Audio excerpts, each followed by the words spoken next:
The Islanders defense lets them down against the Rangers. We have our key takeaways plus preview of both of this weekend's games against the Sabres and the Hurricanes and the latest injury updates. All that and more coming up on this episode of the Locked On Islanders podcast.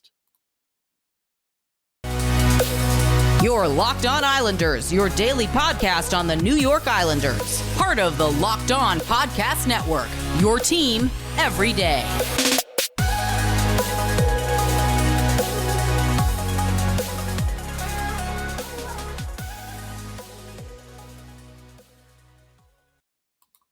All right, everybody, and welcome to the weekend edition of the Locked On Islanders podcast. So glad you could join us and be part of the Locked On Islanders family. And thank you for making Locked On Islanders your first listen every day. We are free and available on all platforms. If you've got something Islanders related on your mind, if you have a question, a comment, maybe a topic you'd like us to talk about on the show, feel free to send us an email. The email address, lockedonislanders@gmail.com. And if you leave your first name and where you're from, we are happy to mention you on the show when we talk about whatever it is that's on your mind. You can also follow the show on Twitter at Locked On Isles, and you can follow me, Gil Martin, on Twitter at Ice Wars, NYRVSNYI. I'm live tweeting during nearly every Islanders home and road game, and I am also going to keep you up to date on all the latest Islanders news, notes, and happenings. Please, I'll give instant insight and analysis, and always great to interact with fans during games and really any time. So follow on Twitter and feel free to say hello and talk a little bit about whatever's on your mind, Islanders-wise. Before the game even started, the Islanders were a little bit behind the eight ball. Anthony Beauvillier out with an upper body injury. Islanders announcing that just about a half hour before the opening faceoff. Then J.G. Pageau, associate coach Lane Lambert, and assistant coach Jim Hiller, all now in COVID-19 protocols. So none of them were available. Obviously, the two assistant coaches not available to be on the bench and be with the team. And then, of course, no Beauvillier and no Pageau. Otto Koivula was recalled from Bridgeport on an emergency basis to fill in, and he did step in and play in this game. And it meant also, because of those two forwards being absent, that you had a line of Koivula, Wahlstrom, and Bellows, the three youngsters, all together on one line. And, you know, I guess if you look at it this way, they didn't play poorly. Koivula and Bellows -1. Wahlstrom was a -2.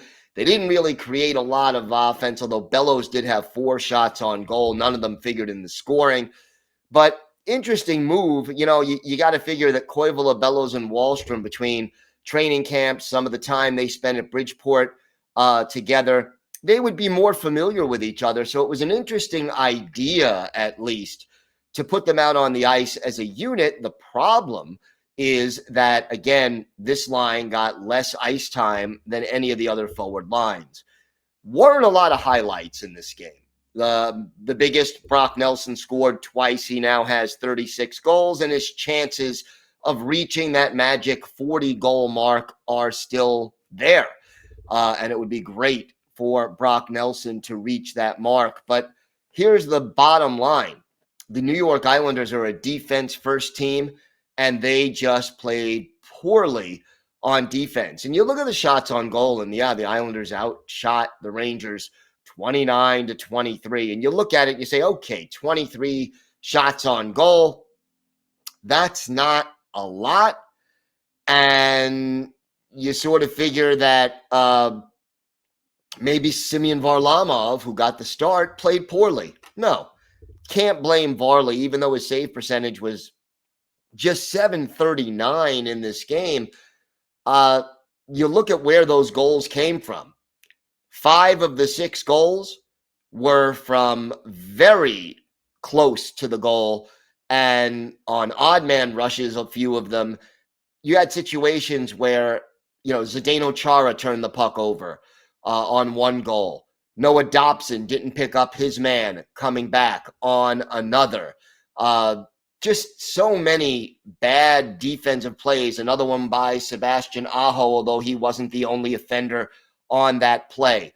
And then you had the top line, or one of the top lines of Barzal, Parise, and Palmieri. Barzal and Parise, -3, -2 for Kyle Palmieri. Overall, so much room the Islanders allowed in the neutral zone.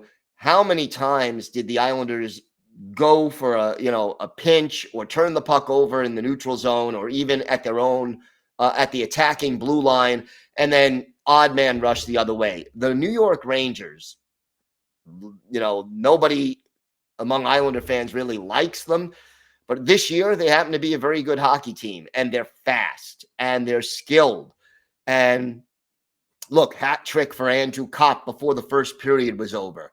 4 assists for Artemi Panarin. You give Panarin and Zibanejad and Strome and Kreider time and space, you are not going to win hockey games. And realistically, the turning point in this game, Islanders down 3-0. Nelson scores early in the second period. And then penalty, power play situation, Chris Kreider quickly, what was it? Just a handful of seconds off the faceoff after Palmieri headed to the box. And voila, 23 seconds after the faceoff, it's in the back of the net. And that was it. That was the end of that 4-1. A last-minute goal again by Strome to close out the second period. And you're down 5-1 after 40 minutes and lights out. That's the end of it. So overall, the goaltending wasn't horrible. The offense scored 3 goals, although, 2 of them came when the game was clearly out of reach. But the realistic problem, defensive breakdowns. You can't have defensive breakdowns when you are supposed to be a defense-first hockey team. That's what the Islanders are supposed to be. They didn't play like it last night, and the result is a frustrating 6-3 loss to the Rangers. This Islanders team, here's the frustrating thing, they looked disorganized. And they looked like they just weren't ready to play this game. You can't play like that and expect to win. And guess what? The Islanders didn't win. We have got a lot more to discuss on today's show. We have got our preview of both of this weekend's game, and a member of all 4 Stanley Cup winning teams is a member, is our Islanders birthday of the day. Today, he was the third-line center who's a little overlooked, I think, in this day and age, but was a valuable part of the Islanders' Stanley Cup 4 teams. Let's see if you can guess who it is. All that and more still to come on this episode of the Locked On Islanders podcast.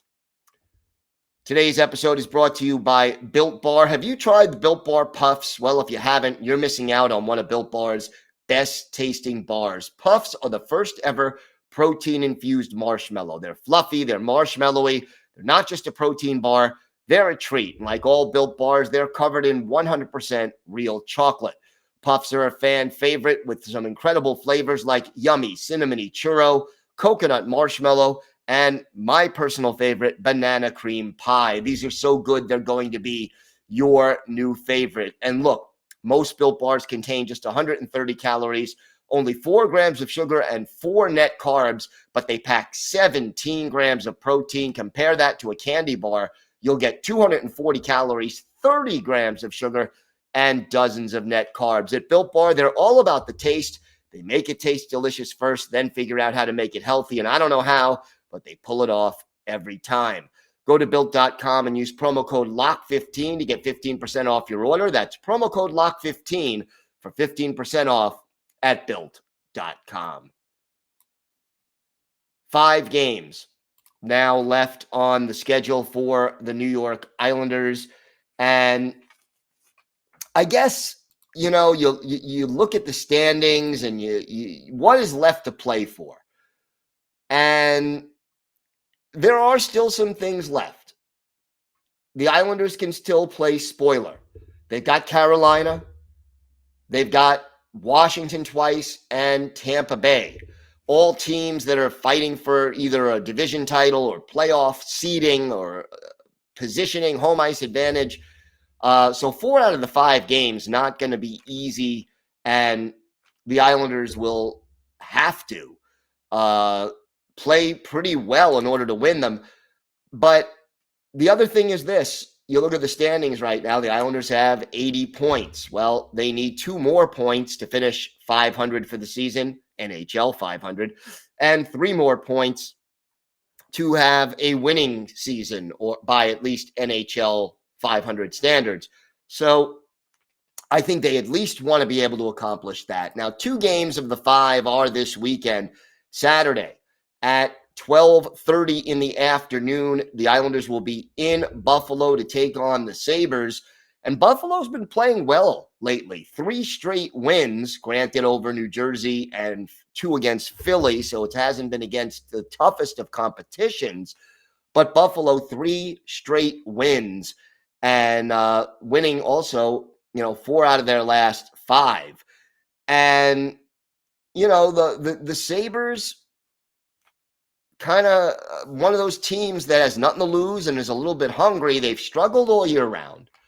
And yet they find themselves now in a battle for 5th place in the Atlantic Division. They are 1 point ahead of Detroit, but Detroit has a game in hand. The goaltending duo, Craig Anderson and Dustin Tokarski. Tage Thompson right now, 36 goals. Jeff Skinner, 31. Kyle Oposo and Victor Olofsson have 20 each. Look, this team, statistically, mediocre. 22nd in goals scored, 26th in goals against. The penalty kill is only 23rd in the league, 75.9%. And the Islanders, they had a power play goal against the Rangers. They should be able to find some power play success against Buffalo. But the penalty kill for the Islanders will be challenged. Buffalo, 12th in the league with a 22% conversion rate when they have the man advantage. And with the power play, Tage Thompson has 10 power play goals. Rasmus Dahlin leads the team in power play assists. We look at the line combinations for Buffalo. Tage Thompson centers the top line with Jeff Skinner and Victor Olofsson on either side of him. Casey Middlestott is the second line pivot. Peyton Krebs to his left, Alex Tuck to his right. Dylan Cousins, Rasmus Asplund, and Kyle Oposo make up the third line. And then from left to right, it's Anders Bjork, Zegmus Girgensons, and Vinny Hinostroza as the fourth line. On defense, Dahlin and Matthias Samuelsson are the top pair. Owen Power, the highly regarded rookie, is on the second pair with Henri Jokaharju, Jacob Bryson, and Casey Fitzgerald are the third pair. And then, as I mentioned, Craig Anderson and Dustin Tokarski are the goalies. On IR right now, Malcolm Subban and Drake Cagiola. So, look, the Islanders should be able to get some offense going against a team like Buffalo that struggles defensively, and the Islanders' power play should be able to get things going. But the other important thing, again, that we didn't see last night against the Rangers and we need to see more of from the Islanders now, gotta play just sound positional defense. You don't have to be overly physical. You don't have to be perfect, but pick up your man. Don't give up quality scoring chances. Now, if you think it's going to be tough against Buffalo on Saturday, Sunday, the Islanders will be facing off against the Carolina Hurricane. Carolina, as we mentioned, still tied with the New York Rangers in the battle for first place in the Metropolitan Division.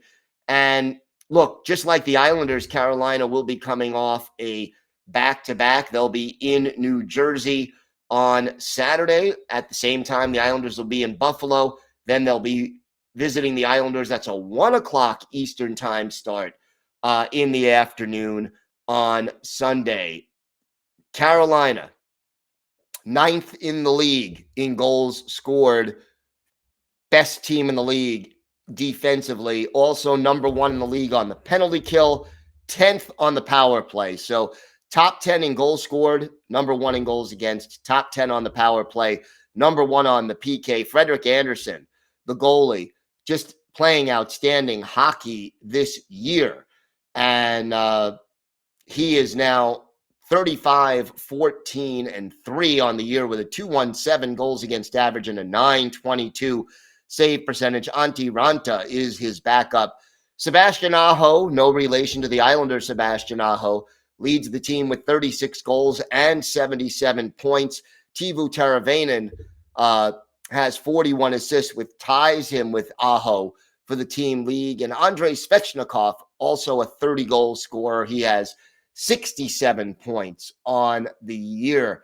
And, you know, you look at this lineup, top line, Sebastian Aho, Teuvo Teravainen, and Seth Jarvis. Vincent Trocheck is the second line pivot with Andrei Svechnikov and Martin Necas on either side of him. Jordan Staal right now is the third line center, although he is a little banged up and may be a game time decision. Ex-Islander Nino Niederreiter to his left, Jesper Fast to his right. And then Max Domi centers the fourth line with Jordan Martinook and Steven Lorentz as his wingers. Jacob Slavin, a dangerous defenseman, paired with Tony DeAngelo, the former Ranger. Brady Shea, another former Ranger, and Brett Pesce are the second pairing. And then Brendan Smith and Ian Cole are the third pair. And the goalies are either Antti Ranta or Pyotr Kochetkov, with Frederik Andersen listed as out. Jake Gardner still on the IR, and Jesperi Kotkaniemi listed as day to day. So that's the lineup for Carolina. And, you know, if the Islanders need to play good defense against Buffalo on Saturday, they need to play great defense on Sunday against the Carolina Hurricanes. And please, Islanders, stay out of the penalty box. Do not take those foolish penalties, because you take those penalties, this Carolina team will make you pay. Carolina winning 2 straight, beating both Arizona on the road and Winnipeg at home. And again, they play New Jersey Saturday, just as the Islanders are playing Buffalo. So should be an interesting weekend for the Islanders. They have to hope for some better play, and if they do, some better results. And hopefully they can get closer to wrapping up a season where they definitely do have more points than games played. When we come back, we'll have our Islanders birthday of the day, a 4-time Stanley Cup winner. Let's see if you can guess who the Islanders' third-line center was during the dynasty years. We'll have that and some final thoughts all coming up on this episode of the Locked On Islanders podcast. Today's episode is brought to you by your friends at BetOnline. BetOnline.net is your number one source for all your betting stats and sports info. Find all the latest sports developments, league reviews, and news, including this year's basketball playoffs and the start of the Major League Baseball season. And look, Stanley Cup playoffs are coming up. Maybe you want to bet on which team is going to pull an upset. You know, the division winners, one of them at least, loses almost every year. And maybe you want to bet on who wins some of the major trophies in the NHL after the season is over. BetOnline is your continued source for all your sports wagering information, from live betting to playoffs, esports, and more. Head to the website today or use your mobile device to learn more about the trends and action. BetOnline, where the game starts. Time now for our Islanders birthday of the day. And Saturday will be the 70th birthday of former Islanders center Wayne Merrick, the Sarnia, Ontario native, drafted back in 1972 in the first round, 9th overall by the St. Louis Blues, had a couple of 20-goal seasons for the Blues, then had a 25-goal season for the California Golden Seals, and had a 56-point season for the Cleveland Barons, which the Seals became when they moved to Cleveland. Midway through the 77-78 season, the Islanders acquired Wayne Merrick from the Barons, and he had an instant impact, scoring 10 goals and 24 points in just 37 games. Had a 20-goal season for the Isles in 78-79 as their second-line center. But when the Islanders acquired Butch Goring, it allowed Wayne Merrick, who had good speed, to become the third-line center, and I think that was the line that he was best suited for, and he really played well and fell into that role. In 80-81, Wayne Merrick had 18 points in 18 playoff games, 6 goals, 12 assists. And he also had 12 points in 81-82. So Merrick, kind of a clutch player for the New York Islanders. He didn't score a lot of goals, but he was fast. He was sound defensively, could check with the best of them, and really did a good job overall. We're going to go back and look at one of Wayne Merrick's better games with the Islanders. February 19th, 1979, at the Fabulous Forum in Inglewood, California. Islanders taking on the LA Kings. Billy Smith in goal for the Islanders. Ron Graham, the goalie for the Kings. And it was Clark Gillies getting the Islanders on the board first, his 25th from Jerry Hart and Brian Trottier at the 8:39 mark of the first period. And 1 minute and 10 seconds later, our Islanders' birthday of the day, Wayne Merrick, his 14th from Bob Nystrom and Dave Lewis. That made it 2-0 Isles. Billy Harris made it 3-0 Islanders a little more than a minute after that. His 10th from Bob Bourne and John Tonelli. Dave Taylor of the Triple Crown line of the Kings got his 33rd from Charlie Simmer at 14:38, 3-1 Isles after the first period. In the second period, Mike Bossy, his 47th from Jerry Hart at 1:33, made it 4-1. Bobby Nystrom, his 12th from Stefan Pearson and our Islanders' birthday of the day, Wayne Merrick, make it 5-1. And then the Kings get a power play goal with Ed Westfall off for holding Charlie Simmer, his 6th from Dave Taylor and some guy named Butch Goring, who would be joining the Islanders just a year later. But he assisted on the Charlie Simmer goal at the end of the second period, 5-2 Islanders. Our Islanders' birthday of the day, Wayne Merrick, an unassisted goal, his 2nd of the game, 15th of the year at 1:43, increases the Islanders' lead. Then it's Bob Bourne, his 20th from Billy Harris. Clark Gillies, his 2nd of the game, 26th of the year from Mike Bossy and Brian Trottier as the Trio Grande line strikes again. Rick Hampton, defenseman, got his 3rd of the year from Mark Heaslip and Vic Vanaski at 18:43 to close out the scoring. Islanders on the road beat the LA Kings 8-3 for our Islanders' birthday of the day. Wayne Merrick, 2 goals, 1 assist. He was a +2 and had a team leading 6 shots on goal. That's 1 more than Mike Bossy. For Billy Smith, only had to make 13 saves. Islanders out shooting the Kings 31-16.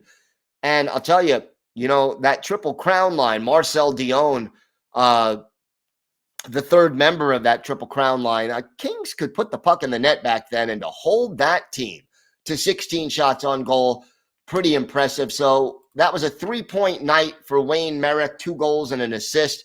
Wayne Merrick turning 70 Saturday, a member of all 4 Islanders Stanley Cup winning teams for his NHL career, 774 games, 191 goals, 456 points, and 303 penalty minutes. Add 19 playoff games goals and 49 playoff points in 102 games. Wayne Merrick, quietly a very important contributor to the Islanders dynasty. So hopefully this weekend, the most important thing for me, 2 things. Number 1, the Islanders have to find their game, get back to playing Islanders hockey. And then number 2, it was encouraging to see Wahlstrom out on the ice for the Islanders. Again, Bellows out on the ice. To see the kids playing, to me, is the right way to go. And I'm hoping that Barry Trotz continues to give the kids more chances to be on the ice for these remaining 5 games of the year. Thanks again for making Locked On Islanders your first listen every day. And now make your second listen Locked On Fantasy Hockey. Host Steele Roden and Flip Livingstone help you become the expert of your fantasy league. It's free and available wherever you get podcasts. We'll be back on Monday. We'll have our key takeaways from both of this weekend's games and a whole lot more. So make sure you join us for that. Have a great weekend, everybody. Stay safe. And of course, let's go Islanders.